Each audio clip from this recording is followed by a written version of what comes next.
Hi friends, வணக்கம் and welcome back to SmileySamayal channel. இன்னைக்கு நானா ரெடி பண்ண ஒரு டிஷ் தாங்க பார்க்க போறோம். ஆனா ரிசல்ட் பெட்டரா இருந்துச்சு. கண்டிப்பா நீங்க ட்ரை பண்ணி பாருங்க.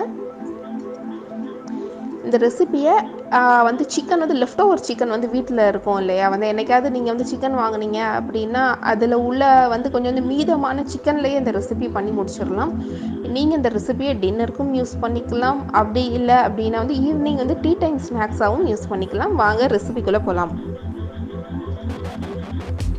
மைதா மாவு பார்த்தீங்கன்னா இது 250 கிராம் நான் எடுத்திருக்கேன். கோதுமை மாவு 150 கிராம். நீங்கள் இந்த மெஷர்மெண்ட்டை மட்டும் கொஞ்சம் நல்லா நோட் பண்ணிக்கோங்க. சேர்த்துட்டு ரெண்டையும் நல்லா மிக்ஸ் பண்ணி விட்டுருங்க. ரெசிபிக்கே அரை ஸ்பூன் அளவுக்கு நான் உப்பு சேர்த்துக்கிறேன். ஏன்னா நம்ம இதை ஸ்டஃப் தான் பண்ண போகிறோம், அதுலேயுமே சால்ட் இருக்கும். ஸோ ரொம்ப சால்ட் இருந்தால் நல்லா இருக்காது. சுகருமே பார்த்தீங்கன்னா அரை ஸ்பூனில் இருந்து 3/4 ஸ்பூன் அளவுக்கு சுகர். பேக்கிங் சோடா அரை ஸ்பூன், பேக்கிங் பவுடர் அரை ஸ்பூன் சேர்த்து எல்லாத்தையும் மொத்தமாக நல்லா மிக்ஸ் பண்ணி விட்டுக்கோங்க. அதுக்கப்புறமா தயிர் சேர்க்கணும். தயிர் 1 கப் அளவுக்கு சேர்த்து நல்லா மிக்ஸ் பண்ணி விடுங்க. இந்த மாவு பார்த்தீங்கன்னா சப்பாத்தி பதத்துக்கோ பூரி பதத்துக்கோ ட்ரையெல்லாம் இருக்காது. கொஞ்சம் பிசு பிசுன்னு ஒட்டிக்கிட்டு தான் இருக்கும். ஸோ அப்படின்னா தான் உங்களுக்கு நல்லா சாஃப்டாக வரும். இப்போ தண்ணி சேர்க்கலாம். கொஞ்சம் கொஞ்சமாக தண்ணி சேர்த்து நல்லா மாவு நல்லா ஸ்டிக் ஆகிற வரைக்கும் நல்லா பசைஞ்சுக்கோங்க. இதில் நான் சோடாவும் போட்டிருக்கேன், பேக்கிங் பவுடரும் போட்டிருக்கேன். சப்போஸ் இது ரெண்டுமே உங்கள் வீட்டில் இல்லை அப்படின்னா ட்ரை ஈஸ்ட் இருக்கும் இல்லையா, நீங்கள் அதை கூட ஆக்டிவேட் பண்ணி நீங்கள் சேர்த்துக்கலாம். மாவை கொஞ்சம் கொஞ்சமாக தண்ணி ஊற்றி நல்லா பசைஞ்சுக்கோங்க. இங்கே பாருங்கள், டோ நல்லா ரெடி ஆயிடுச்சு. கொஞ்சம் பிசு பிசுன்னு ஒட்டிட்டு தான் இருக்கும். இந்த டோ மேலே ஒரு 2 ஸ்பூன் அளவுக்கு எண்ணெய் ஊற்றிக்கோங்க. கொஞ்சம் எண்ணெய் சேர்த்து அதையும் நல்லா கோட் பண்ணி பசைஞ்சு அப்படியே மேலே ஒரு லிட்டு போட்டு மூடி அரை மணி நேரத்தில் இருந்து 1 மணி நேரம் வரைக்கும் அதை அப்படியே விட்டுருங்க. நல்லா அது சாஃப்ட் ஆகணும்.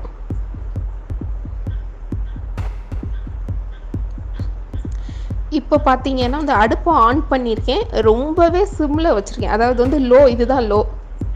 சரிங்களா? நல்லா அடி கனமான ஒரு பாத்திரத்தை சூடு பண்ணிக்கோங்க. மேலே லிட்டை வச்சு மூடி ஒரு 10 நிமிஷம் அது நல்லா ஹீட் ஏறணும்.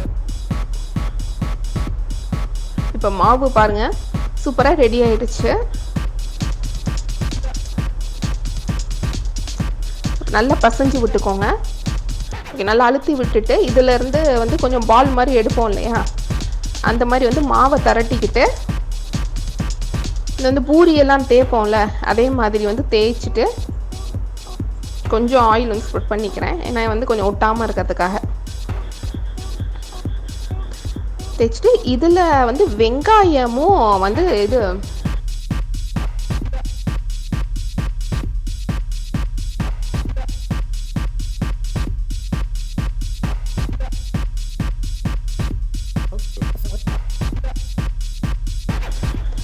வெள்ளைப்பூடையும் நான் சின்ன சின்னதாக கட் பண்ணி வச்சுருக்கேன். அதிலிருந்து கொஞ்சம் எடுத்து நம்ம மாவில் நம்ம வச்சுக்கலாம்.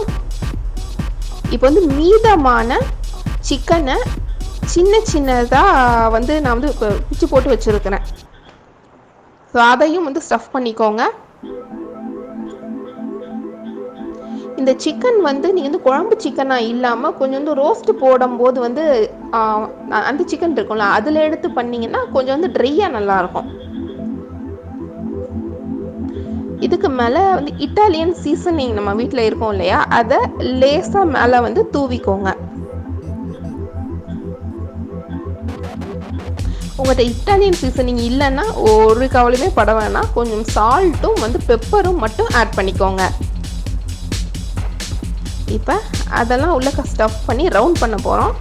ரவுண்ட் பண்ணி லேசாக தேய்க்க போகிறோம்.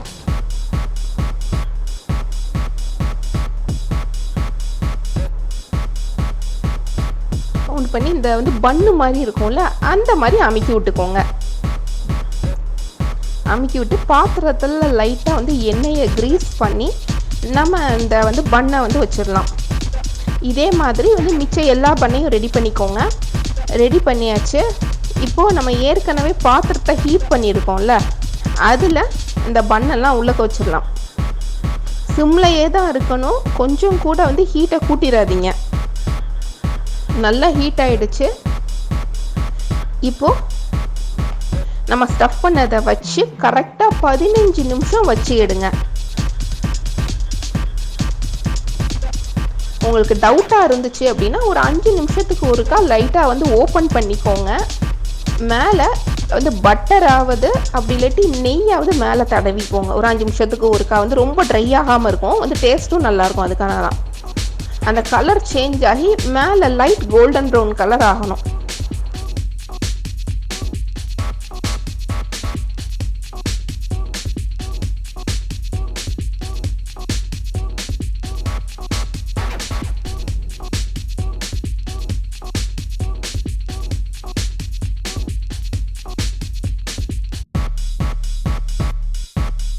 வீட்டில் வந்து மீதமான சிக்கனை வச்சே ரெடி பண்ணியாச்சு. ரொம்பவே நல்லா இருந்துச்சு, சாஃப்டாக இருந்துச்சு. இந்த டிஷ்க்கு வந்து என்ன நேம் வைக்கலாம் அப்படின்னு வந்து கமெண்டில் நீங்கள் சொல்லுங்கள். நீங்களும் இந்த டிஷ்ஷை ட்ரை பண்ணி பாருங்கள். எப்படி இருந்துச்சு ஃபீட்பேக் எங்களுக்கு சொல்லுங்கள். தேங்க்ஸ் ஃபார் வாட்சிங்.